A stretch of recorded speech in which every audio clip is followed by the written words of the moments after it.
वीरेंद्र रघुवंशी से मेरे पुराने संबंध हैं और वो दुखी था भाजपा, क्योंकि भाजपा में कांग्रेस में था, सिंधिया जी से नाराज होकर भाजपा में गया। अब सिंधिया जी भाजपा में पहुंच गए तो दुखी होना था। लेकिन इसी बीच में क्या हुआ कि जब बड़े बड़े नेताओं, बीजेपी के नेता जाने लगे कि उनको भाजपा का टिकट देगी, तो केपी सिंह जी को सिंधिया जी के खिलाफ लड़ने के लिए शिवपुरी से दो बच्चे अगवा हो गए। मुख्यमंत्री की तो बात मत करो, इससे बड़ा मैं समझता हूं कि झूठा और नाटक नौटंकी वाला करने वाला मुख्यमंत्री मैंने नहीं, व्यक्ति मैंने नहीं देखा। अब तो नरेंद्र मोदी जी भी इससे खतरा महसूस कर रहे हैं। इन सब चीजों की मैं अधिकृत नहीं हूँ। बातचीत तो सबसे होती है। आपने सुना हमारा और कमलनाथ जी का संवाद, जिसको टिकट ना मिले वो दिग्विजय सिंह कपड़े फाड़ो, या वो कपड़े फाड़ो फाड़ो। लोकतंत्र को बचाना है तो निष्पक्ष चुनाव होना आवश्यक है, ये बुनियाद है। सर, आप भविष्यवक्ता नहीं, लेकिन आपका आकलन बड़ा सटीक होता है। कितनी सीटें कांग्रेस पा रही है इस चुनाव में? 130+। राहुल गांधी 150 कह रहे थे, आप 130 बोल रहे हैं, 20 सीटें कम हो गई। साथियों, दुर्गाष्टमी, नवमी और दशहरा की आप सबको हार्दिक शुभकामनाएं। और सत्य की विजय हो, असत्य का नाश हो, प्राणियों में सद्भावना हो, विश्व का कल्याण हो। यही तो सनातन धर्म है, जिसका पालन भाजपा नहीं करती। तो आप सबको हार्दिक शुभकामनाएं। 1985 में मुझे प्रदेश कांग्रेस का अध्यक्ष बना दिया था राजीव जी ने। तब मैं 38 साल का था और तब मध्य प्रदेश के नेताओं में डॉक्टर शंकर दयाल शर्मा, प्रकाश चंद्र सेठी, अर्जुन सिंह जी, श्यामाचरण जी, विद्याचरण जी, माधवराव जी सिंधिया, कमलनाथ जी, ये सारे बड़े बड़े नेता हमारे केंद्र में थे, राजीव जी की कैबिनेट में। और आप समझ लीजिए कि 38 साल का दिग्विजय सिंह इन सब के साथ हमको मिलकर काम करना था।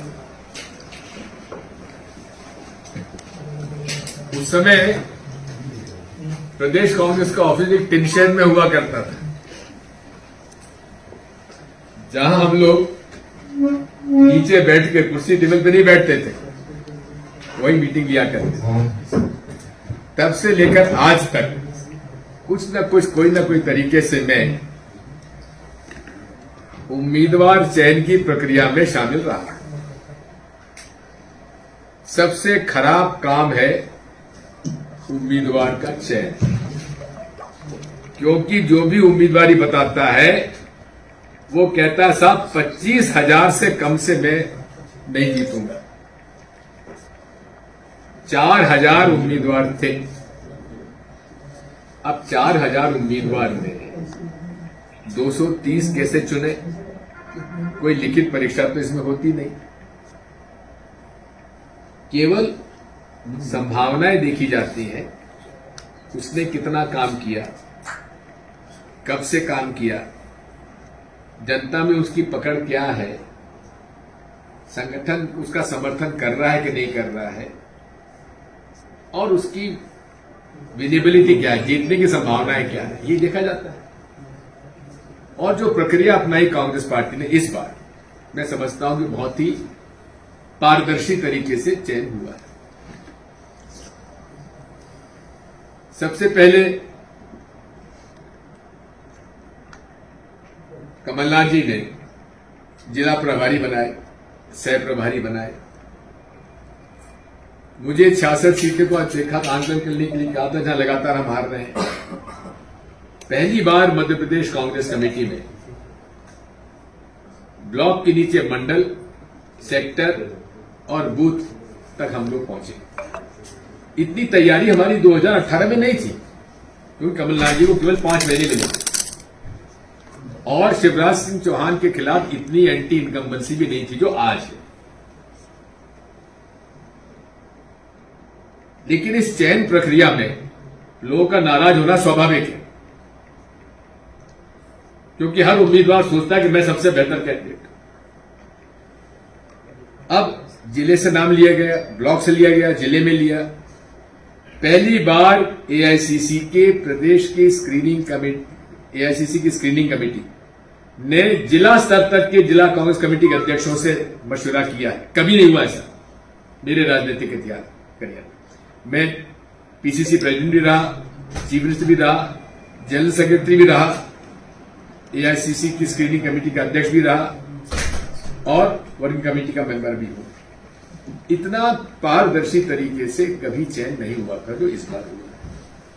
स्क्रीनिंग कमेटी के साथ साथ फिर एआईसीसी के हमारे सेक्रेटरीज एआईसीसी, कोई असेंबली सेगमेंट नहीं है जहां वो लोग ना पहुंचे, कोई असेंबली, हर असेंबली सेगमेंट में हम लोग पहुंचे। सबसे राय मशवरा किया है, ग्रास रूट के वर्कर से बात की है। उसके बाद जितने आवेदन आए थे वो स्क्रीनिंग कमेटी के मेंबर्स को दिए गए और स्क्रीनिंग कमेटी के मेंबर्स जो हमारे प्रदेश इलेक्शन कमेटी के मेंबर्स को दिए गए और पीसी के सारे मेंबर्स थे x PCC president, x CLP leader, ex minister, senior लोग। यूथ कांग्रेस, एनएसयूआई, सेवा दल, महिला कांग्रेस के सारे अध्यक्ष उसमें शामिल थे। उन्होंने 1 to 1 पूरे एआईसीसी की स्क्रीनिंग कमेटी के सामने अपना पक्ष रखा। कमलनाथ जी ने पिछले 1.5 साल पहले से हर असेंबली सेगमेंट का 4 अलग अलग एजेंसी से सर्वे करवाया। वो सर्वे हमारे पास है। आखिरी सर्वे हुआ है सितंबर 2023, उसकी रिपोर्ट हमारे पास है। उस रिपोर्ट के आधार पर स्क्रीनिंग कमेटी ने अपने प्रस्ताव रखे और उसके बाद चयन सीईसी ने किया। हां, इसमें अपवाद कुछ हैं। जो अपवाद हैं वो आउटस्टैंडिंग केसेस हैं। 90% जो सीट तय की गई है वो सर्वे के आधार पर तय की गई। इसलिए मैं जितने भी हर उम्मीदवार की अपनी अपेक्षा होती है, उम्मीद होती है, मैं सभी से हाथ जोड़कर प्रार्थना करता हूं कि भरोसा रखिए, जनता सरकार बनाने के, कांग्रेस की सरकार बनाने के पक्ष में है, बदलाव के पक्ष में है, दुखी है। कोई वर्ग संतुष्ट नहीं है, यहां तक कि आरएसएस का वर्ग भी इनसे संतुष्ट नहीं है। भाजपा की लीडरशिप में भी आज बिखराव है। सरकार कांग्रेस की बन रही है। कृपया सारे मतभेद भुलाकर जो सूची आ गई, जिसको हाथ का पंजा चुनाव चिन्ह मिल गया वही हमारा उम्मीदवार है। सब लोग मिलजुल के काम करें और मुझे जिम्मेदारी सौंपी गई है कि जितने भी यहां पे असंतुष्ट हैं, जो भी कार्य कहना है वो मुझसे चर्चा करेंगे।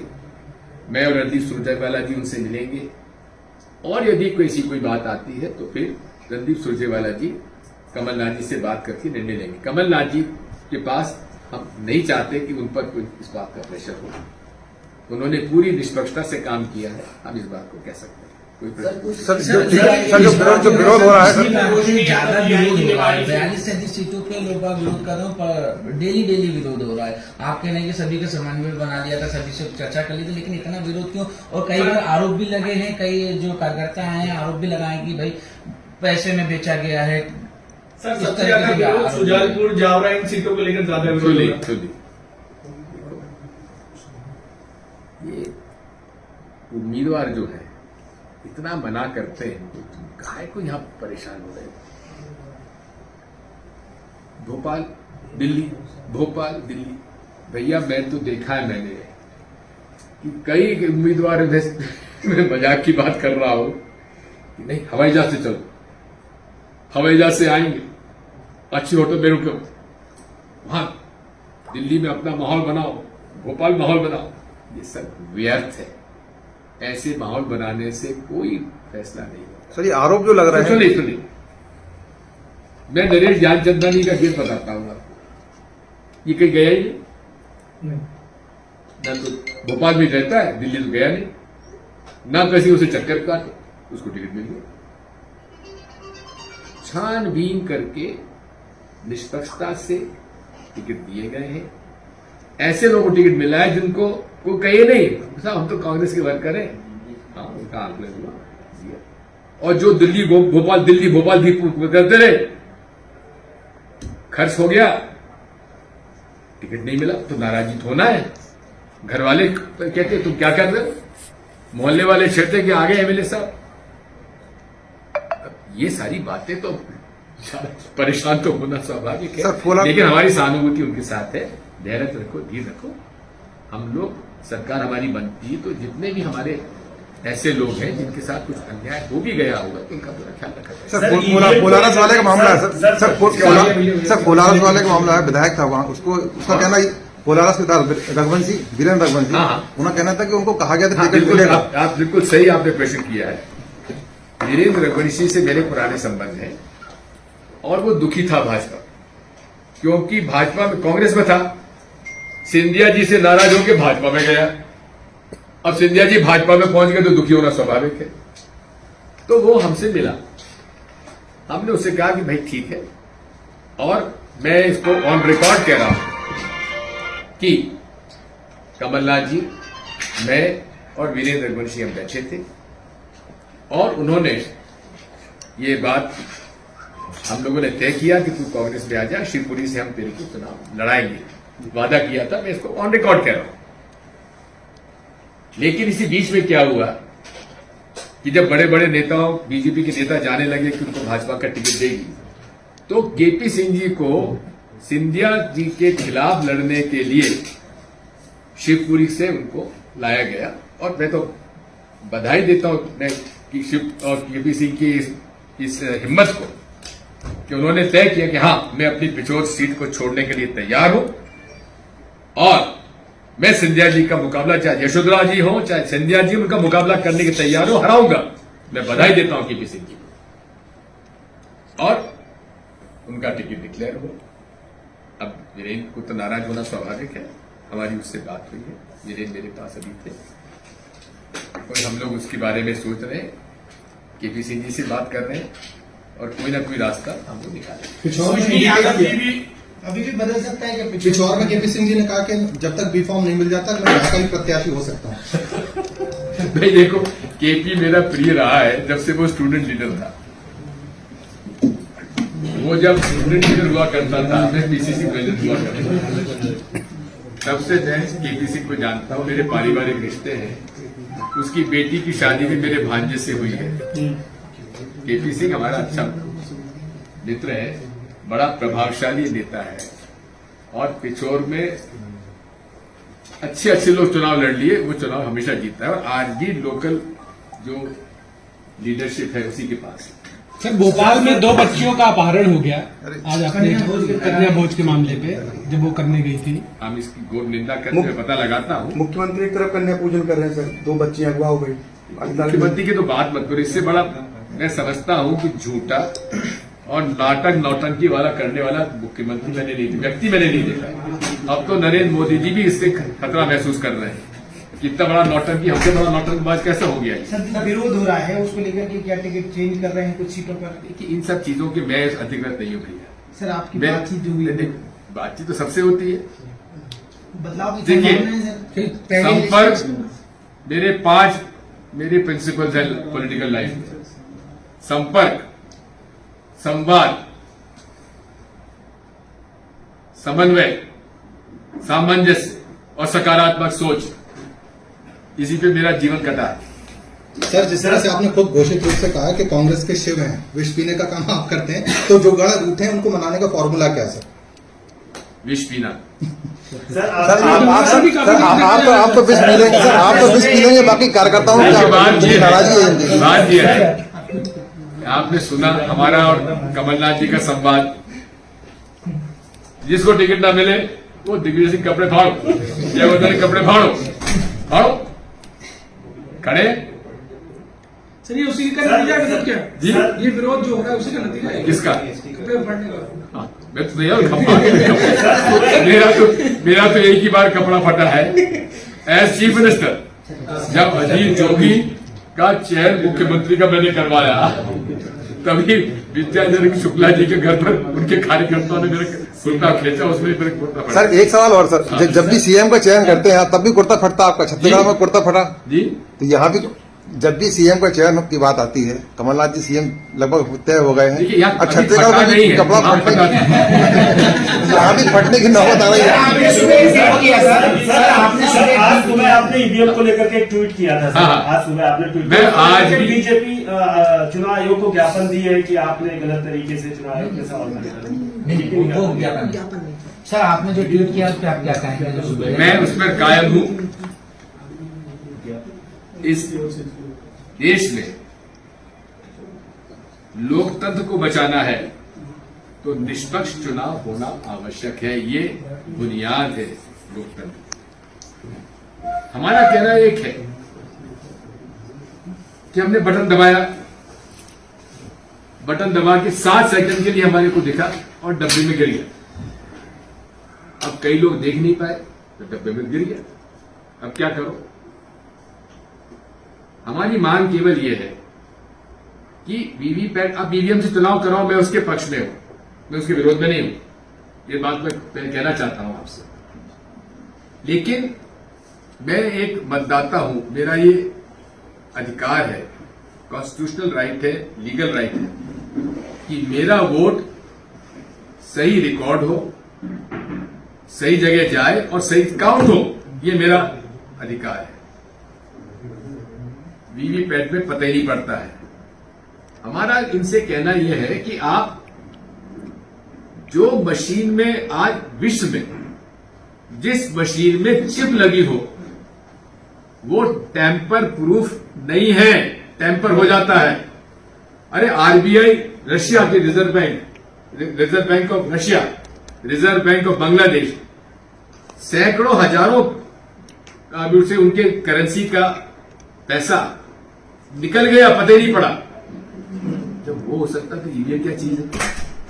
हमारा कहना यह है कि आप, अच्छा दूसरी बात एक और है, इसके 3 अंग होते हैं, बैलेट यूनिट जहां बटन दबाते हैं, दूसरा वीवीपैट यूनिट और तीसरा होता है काउंटिंग यूनिट। ठीक है, वीवीपैट में चिप रहती है, काउंटिंग यूनिट में चिप रहती है और दोनों में सॉफ्टवेयर डला हुआ है। आप लोग अगर थोड़ा सा भी इंफॉर्मेशन टेक्नोलॉजी को और कंप्यूटर में जानते हैं तो वो सॉफ्टवेयर का आदेश मानेगा, आपका मेरा आदेश नहीं मानता। अब सॉफ्टवेयर किसने डाला, क्या सॉफ्टवेयर है, इलेक्शन कमीशन को उजागर क्यों नहीं करता? उजागर करे, निष्पक्षता से उजागर करे,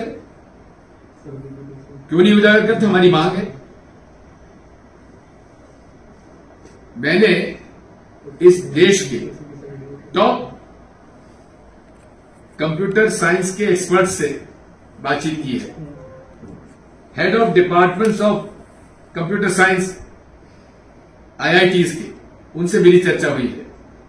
इंटरनेशनल क्रिप्टोग्राफर्स के साथ हमारी बातचीत हुई है और उस पर हम लोगों ने एक डॉक्यूमेंट तैयार किया था, जस्टिस लोकल कमिश्नर ने की अध्यक्षता में। कुछ प्रश्न हमारे हैं वीवीपैट के बारे में, इसकी टेक्निकल एस्पेक्ट के बारे में, वो टेक्निकल एस्पेक्ट के बारे में हमारी उत्तर दे दो। इलेक्शन कमीशन हमारा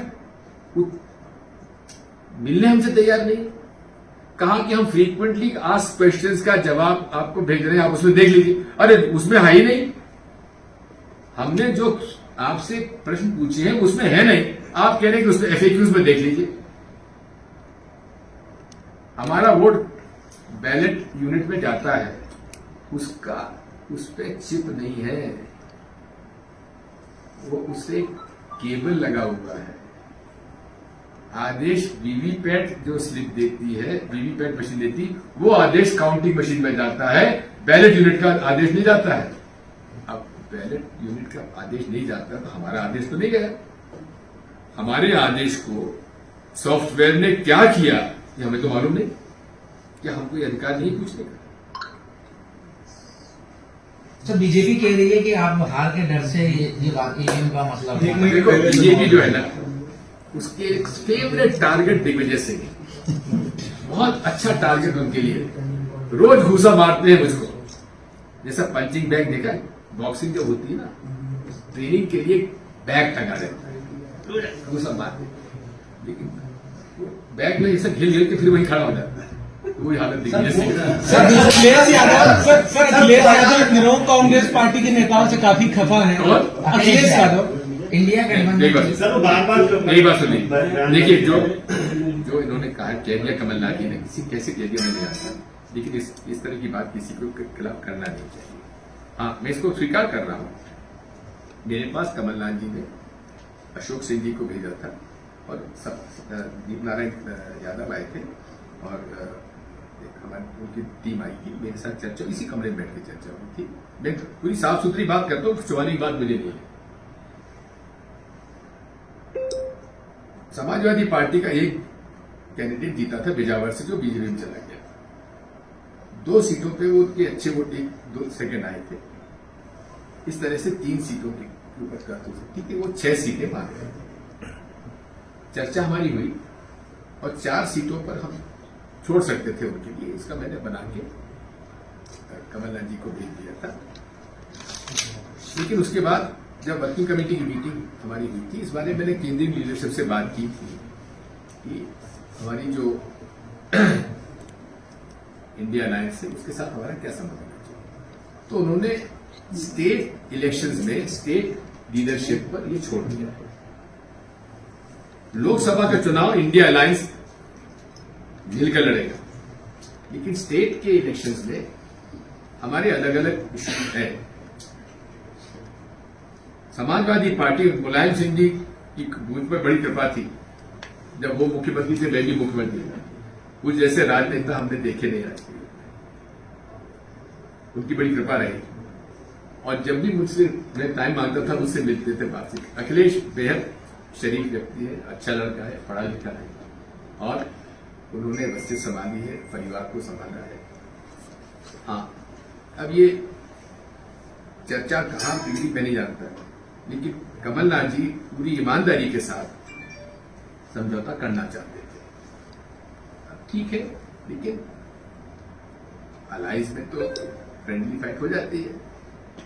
लेकिन इतना हमको मालूम है कि समाजवादी पार्टी और अखिलेश जी भाजपा के साथ तो नहीं जाएंगे।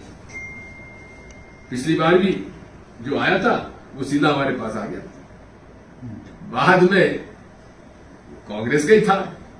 3 बार कांग्रेस के टिकट पे हारा और 1 बार समाजवादी पार्टी से जीत गया। जगदीश शुक्ला का छोटा भाई, जगदीश शुक्ला हमारे जिला कांग्रेस के अध्यक्ष रहे। पूरी तरीके से हमने कांग्रेस को सबने उसको मौका दिया। 3 बार बिजावर लड़ा, 4थी बार समाजवादी पार्टी जीत गई, फिर भाग गया बीजेपी में। सर ये क्या है कि अगर गठबंधन विधानसभा के लिए नहीं होता तो हम कांग्रेसियों के फोन नहीं उठाते, तो हमारे साथ बचाव किया क्या? अजब मुझे जानकारी। अच्छा, अखिलेश यादव अब इंडिया अलायंस की आप बात कर रहे हैं कि केंद्र में साथ में लड़ेंगे सेंट्रल का चुनाव। आज ही समाजवादी पार्टी लखनऊ में उनके दफ्तर के बाहर भावी प्रधानमंत्री का पोस्टर लगाया अखिलेश यादव का। इसमें क्या आपत्ति? पोस्टर लगाने का अधिकार सबको है सर। 2018 क्या आपत्ति? तो होंगे क्या इंडिया अलायंस के? बात यह है, मैं इंडिया अलायंस का अधिकृत प्रवक्ता नहीं हूं, ना मैं उस कमेटी में, इसलिए मुझसे आप क्या उम्मीद करते? सर 2018 में आपने संगत में पंगत की, समन्वय की राजनीति करी, अब क्या निकलेंगे सर इस तरह का माहौल बन रहा है? हाँ बिल्कुल, कब से निकलने वाले? निकला हुआ हूं, कब बैठा हूं मैं सर कुछ मैं तो अगर ना निकलूं तो बीमार पड़ जाऊं। सर डैमेज कंट्रोल को लेकर प्लानिंग है ना। एआईसीसी ने मुझे समन्वय समिति का अध्यक्ष बनाया है। सर- उसके लिए रणदीप सुरजेवाला जी से बैठ के हम लोग कमलनाथ जी बैठ के तय करेंगे कैसे करना। सर शिवपुरी में क्या सिंधिया जी को रोकने के लिए ये रणनीति बनाई गई थी केपी सिंह को उतारने के पीछे? निश्चित, और डर के मारे भाग गए। सर ठीक है। 5 सीटें ऐसी इसी जिनका- वजह से बीजेपी ने घोषित नहीं किया। सर शिवराज सिंह चौहान 130 सीटों का दौरा करेंगे 17 दिन में, क्या लगता है पार्टी को फायदा होगा नुकसान होगा? वो 231 में भी कर ले तो फर्क नहीं पड़ने वाला। सर 5 सीटें ऐसी हैं जहां भाई भाई भाई भतीजा ये उतरे आमने सामने सर घर के लोग, क्या लग रहा है? हे प्रभु। सर विरोध रुस्तम सिंह और बदलाव की संभावना है क्योंकि इसका सबको इसके इंतजार बाद मुझे जानकारी नहीं। सर रुस्तम सिंह नंद कुमार सिंह चौहान के जो परिवार है वो एक तरह से बगावत कर रहे हैं। रुस्तम सिंह ने इस्तीफा दे दिया पार्टी से। बसपा ज्वाइन कर ली रुस्तम सिंह ने। उनके बेटे को ये देखो, रुस्तम सिंह जी मेरे बड़े प्रिय आईपीएस अफसर थे। सबसे बेहतरीन पोस्टिंग मैंने उनको समय समय पर दी। सर श्रीनिवास तिवारी जी के पोते सिद्धार्थ मुझे बेहद दुख है, मुझे बेहद दुख है।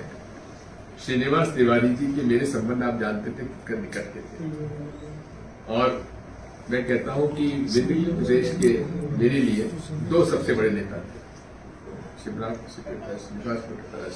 तिवारी जी और अर्जुन सिंह जी। दोनों अद्भुत नेता थे, अद्भुत नेता। और श्रीनिवास तिवारी तो आप जानते हैं, तिवारी जी तो मैं रीवा में किसी और के घर खाना खाने नहीं जाता रहा, केवल सुंदरलाल तिवारी जी, उनके पुत्र और सिद्धार्थ के घर पर जाता था। सिद्धार्थ ने बेहद गलती की है, उनके साथ वो गया है जिसकी जीवन भर श्रीनिवास तिवारी जी ने विरोध किया है। क्या क्या नहीं कहा श्रीनिवास तिवारी जी को, क्या क्या नहीं कहा सुंदरलाल तिवारी को, सिद्धार्थ के पिता और दादा को, जिसकी वजह से आज सिद्धार्थ तिवारी बड़े उचक रहे हैं। शर्म आनी चाहिए उसको। मुझे दुख है, अच्छा खासा लड़का मेहनत कर रहा था, अवसर मिलता, टिकट का ठीक है, नहीं मिला नहीं मिला, क्या टिकट मिल गया तो क्या जीत जाएगा? सर आप भविष्यवक्ता नहीं, लेकिन आपका आकलन बड़ा सटीक होता है। कितनी सीटें कांग्रेस पा रही है इस चुनाव में? 130+। सर राहुल गांधी 150 कह रहे थे सर, आप 130 बोल रहे हैं? उनका 20 सीटें कम हो गई। उनका आंकड़ा नहीं, मेरा आंकड़ा। ठीक है, धन्यवाद।